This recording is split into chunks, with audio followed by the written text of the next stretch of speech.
Selamat datang di Lambe Sundel.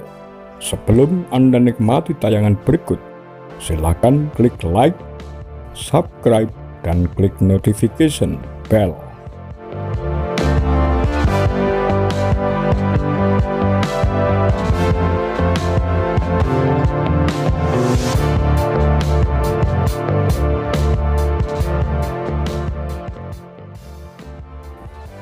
Kesaksian Subandrio tentang G30S.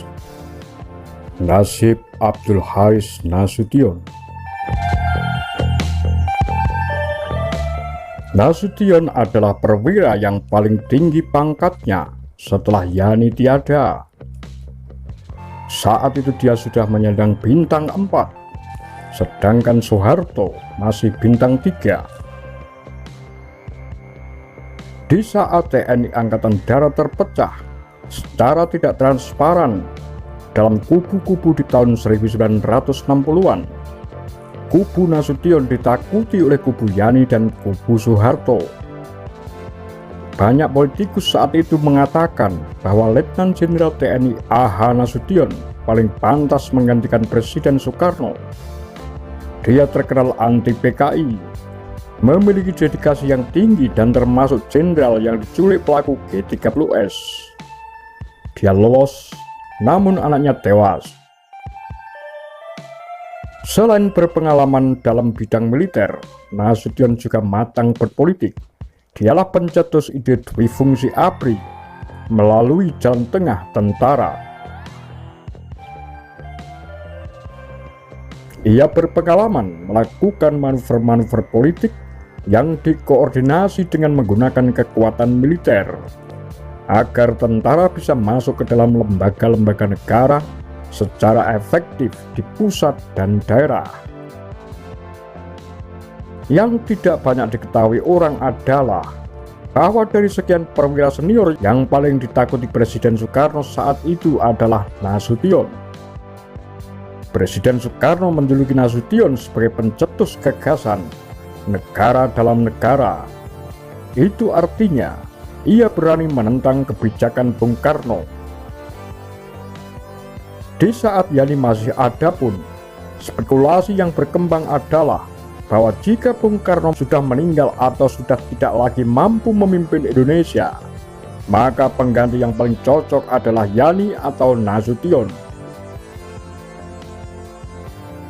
Tetapi Nasution dilipat oleh Soeharto. Ia seperti halnya Yani, tidak mewaspadai isu Dewan Jenderal.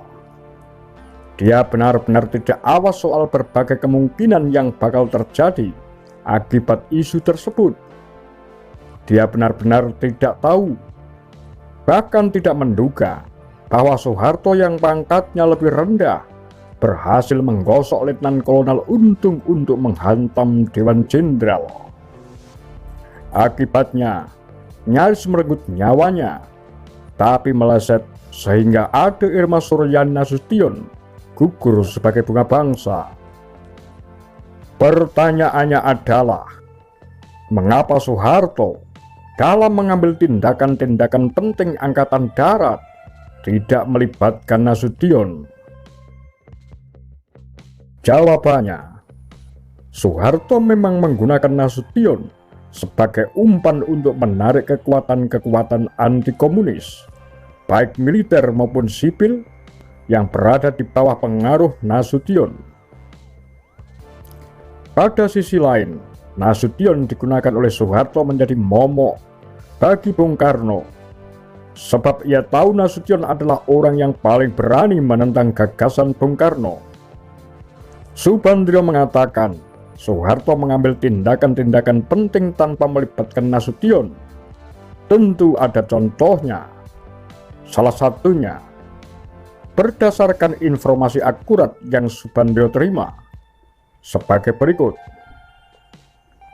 Setelah lolos dari penculikan, sekitar pukul 9 pagi, Nasution bertemu dengan Soeharto. Pada waktu hampir bersamaan pagi itu, 1 Oktober 1965, Soeharto memerintahkan para petinggi Angkatan Darat berkumpul dan rapat di Makostrad. Namun Soeharto minta bantuan Kodam Jaya untuk menyembunyikan Nasution. Tujuannya seolah-olah mengamankan Nasution yang mungkin saja masih dikejar oleh pelaku G30S, sehingga rapat di Makostrat itu tidak dihadiri oleh Nasution.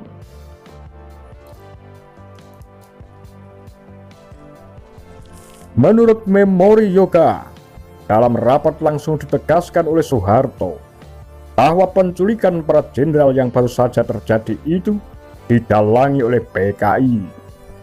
Soeharto juga berhasil mengajak Komandan RPKAD Sarwo Ediwibowo agar menyatukan pasukannya di bawah pasukan Kostrad untuk menggempur pelaku G30S dan PKI. Dibahas pula instruksi Presiden ke markas besar ABRI agar semua pasukan tidak bergerak selain diperintah oleh Presiden. Rapat akhirnya sepakat menolak perintah Presiden. Alasannya, nasib para jenderal yang diculik belum diketahui dengan pasti. Operasi pengejaran terhadap para penculik sudah disiapkan di Makostrat. Bila Menpanga tiada, maka yang menggantikan adalah Pangkostrat. Artinya, Soeharto menunjuk dirinya sendiri dan mengumumkan di RRI bahwa ia mengambil alih kendali Angkatan Darat. Maka rapat memutuskan bahwa instruksi Presiden tidak perlu dipatuhi. Selain itu, secara otomatis disepakati bahwa keputusan Presiden mengambil alih kendali militer dan menunjuk Mayor Jenderal Pranoto sebagai pelaksana harian Menpangat tidak perlu dipatuhi. Setelah rapat memutuskan banyak hal penting, Soeharto lantas memerintahkan anak buahnya untuk mengambil Nasution keluar dari persembunyiannya dan membawanya ke Makostrat. Nasution tiba di Makostrat dalam kondisi masih stres berat karena baru saja lolos dari pembunuhan dan langsung dimasukkan ke dalam ruang rapat. Peserta rapat masih berkumpul lengkap, namun sore itu rapat sudah hampir usai. Keputusan-keputusan sudah diambil beberapa jam sebelumnya. Nasution hanya diberitahu bahwa rapat sudah berlangsung sejak pagi dan sudah hampir selesai. Dengan cara itu, Soeharto sudah menang setengah hari dari Nasution. Dalam kondisi yang biasa, setengah hari mungkin tidak ada artinya, tetapi pada kasus itu menjadi sangat penting. Rapat itu menentukan kondisi negara pasca G30S. Nasution ternyata tidak marah bahwa dirinya tidak dilibatkan dalam rapat, karena pertama, dengan dimasukkannya ke Makostrat berarti dia harus menghormati Pangkostrat Soeharto.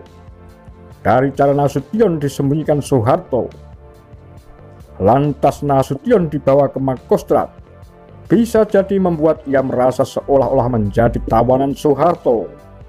Apalagi ia masih stres berat setelah lolos dari rentetan tembakan. Kedua, rapat toh sudah hampir selesai dan ia tidak tahu apa isinya. Dari peristiwa itu tampak kecerdikan Soeharto memasukkan Nasution dalam ruang rapat. Dengan begitu, seolah-olah Nasution ikut menyetujui keputusan-keputusan yang diambil dalam rapat. Selain itu, tindakan itu juga menimbulkan kesan umum bahwa Nasution dibawa ke Makostrat dan diamankan oleh Soeharto. Itu bisa menimbulkan kesan Soeharto berada di atas Nasution, juga menguatkan asumsi bahwa G30S didalangi PKI karena Nasution dikenal anti-komunis. Ini sekaligus untuk menarik kekuatan-kekuatan anti-komunis, baik dari militer maupun sipil, ke pihak Soeharto. Yang paling vital, kehadiran Nasution di Makostrat saat itu dijadikan momok oleh Soeharto untuk menakut-nakuti Presiden Soekarno. Ada satu kalimat Nasution yang ditujukan kepada Soeharto sesaat sebelum rapat selesai.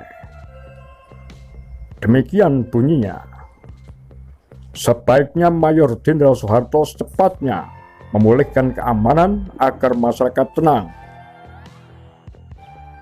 Pernyataan ini terlontar secara spontan saja. Ia menginginkan agar secepatnya diambil tindakan untuk menenangkan masyarakat, atau mungkin menenangkan diri Nasution sendiri. Tetapi bagi Soeharto, kalimat itu ibarat pucuk dicinta ulam pun tiba. Soeharto memang sedang menunggu orang yang bisa memberi dia kuasa. Saran Nasution itu merupakan kuasa yang bisa dia kembangkan kepada Presiden Soekarno. Tidak perlu menunggu lama. Esok harinya, dia bersama Yoga dan sekelompok bayangannya berangkat ke Istana Bogor untuk menemui Presiden Soekarno. Di sana Soeharto memaksa Bung Karno minta kuasa. Akhirnya Soeharto benar-benar mendapatkannya sebagai Pangkop Kamtib. Demikian kura-kura tagar lambe sundel.